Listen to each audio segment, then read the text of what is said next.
and welcome to the Genuine Learning Blog. My name is Melissa Glasso, and today we're going to talk about somewhat of a surprise, the 2026 proposed changes to uniform guidance. Now, we weren't really expecting this somewhat because the uniform guidance is only required to be updated every 5 years, and we just had an update, which I've been covering in all of my recent single audit classes. However, the president had indicated through executive order that he was intended to making additional changes to uniform guidance as part of his new review process. And so, not a surprise, we did get a proposed change to uniform guidance. So there was as I mentioned, an August 2025 executive order around grant making in particular that indicated that the president was hoping to make changes to the uniform guidance. And this is a result of that.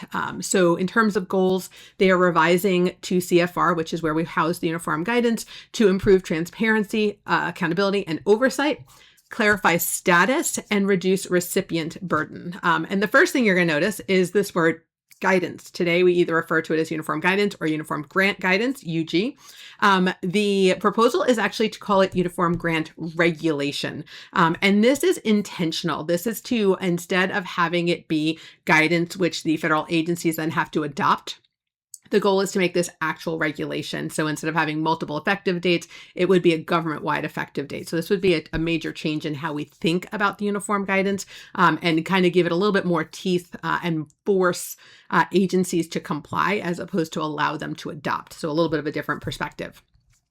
There were a number of changes to definitions: federal award date, improper payment, PPI, unobligated balance, and then they removed, because they're proposing to get rid of, the definition for fixed amount awards, as well as protected personally identifiable information, or PPII.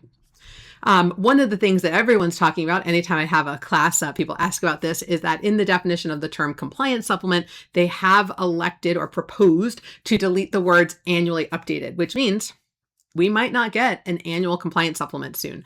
What does that mean? We are not sure. So OMB is currently in the process of reevaluating the appropriate frequency for these. Obviously, we get them on an annual basis now, but they're planning on doing some stakeholder engagement and reach out to find out what is the appropriate process for that. So stay tuned.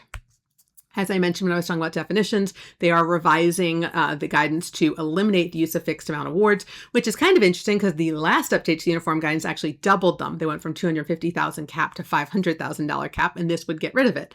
So again, always something interesting here.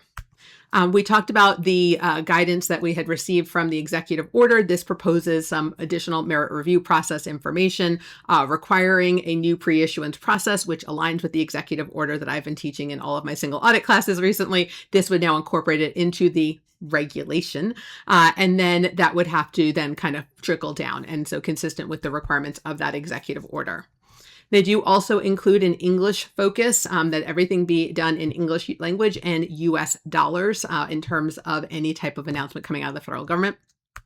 This one's an interesting one. This is just for clarification and informational purposes, not by itself representing specifically a conflict of interest, but they are proposing to require, in the interest of transparency, if a recipient or subrecipient had any employees who either worked on the proposal or who will support it that were employed by the federal awarding agency within the last 2 years.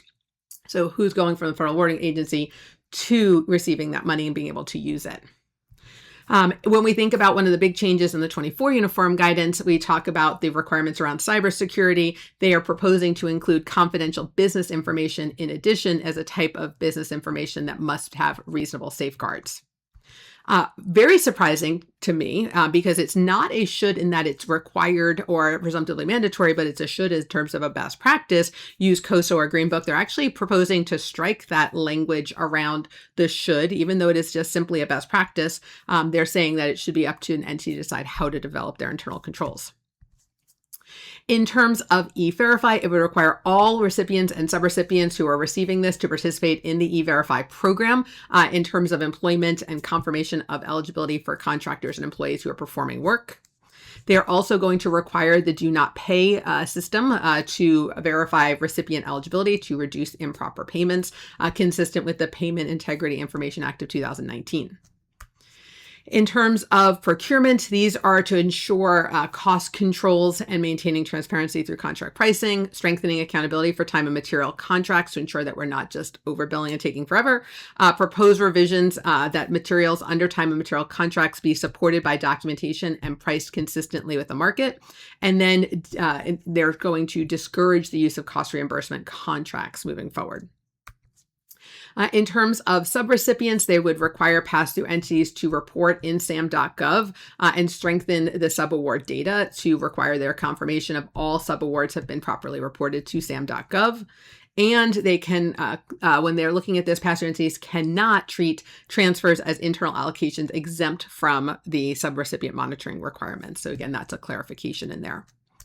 One of the big goals of the executive order was to make it easier to cancel an award, basically. So when we think about oversight in here, they are revising some additional guidelines to make it easier to cancel discretionary awards for any reason, not having to have a reason at all, and add new provisions around temporary suspension. So again, very consistent with what we've been talking about in a lot of our classes.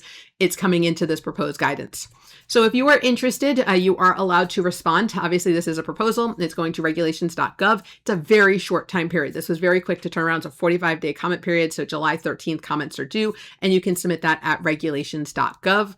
And if you're interested in reading more, this is the Federal Register document that you can see here that was issued on May 29th for you to be able to follow along.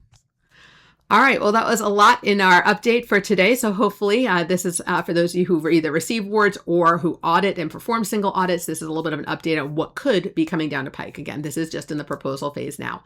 So thank you guys so much for joining me, and I hope to see you on a future blog. Have a great day, guys. Bye-bye.